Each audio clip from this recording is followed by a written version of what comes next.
അല്ല അത് ശരി തന്നെയാണ് ഇപ്പം നീ പറയുന്നത്. സത്യം തന്നെയാണ്. എന്തിനാണ് കഷ്ടപ്പെടുന്നതല്ലേ?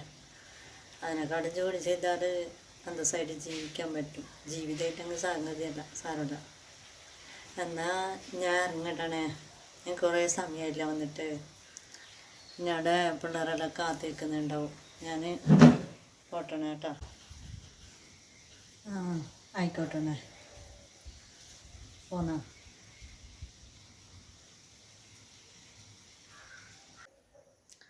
അല്ല ഐസു, എന്തിപ്പം നീ ഇപ്പം ചിന്തിക്കുന്നത്? എനിക്കെന്താ വല്ലാത്തൊരു വിഷമം പോലെ. എല്ലാവരും പറയുന്നുണ്ട് എൻ്റെ മോളെ കെട്ടിച്ച് കൊടുത്തടുത്തൊന്ന് വന്നിട്ട് ഇവിടെ നിൽക്കുന്നുണ്ടെന്ന്. എന്താ കാരണം? എന്ത് പ്രശ്നം? അല്ലാതും പ്രശ്നമുണ്ടോ? എന്താ അവിടെ ഇങ്ങനെ വന്ന് നിൽക്കാൻ കാരണം?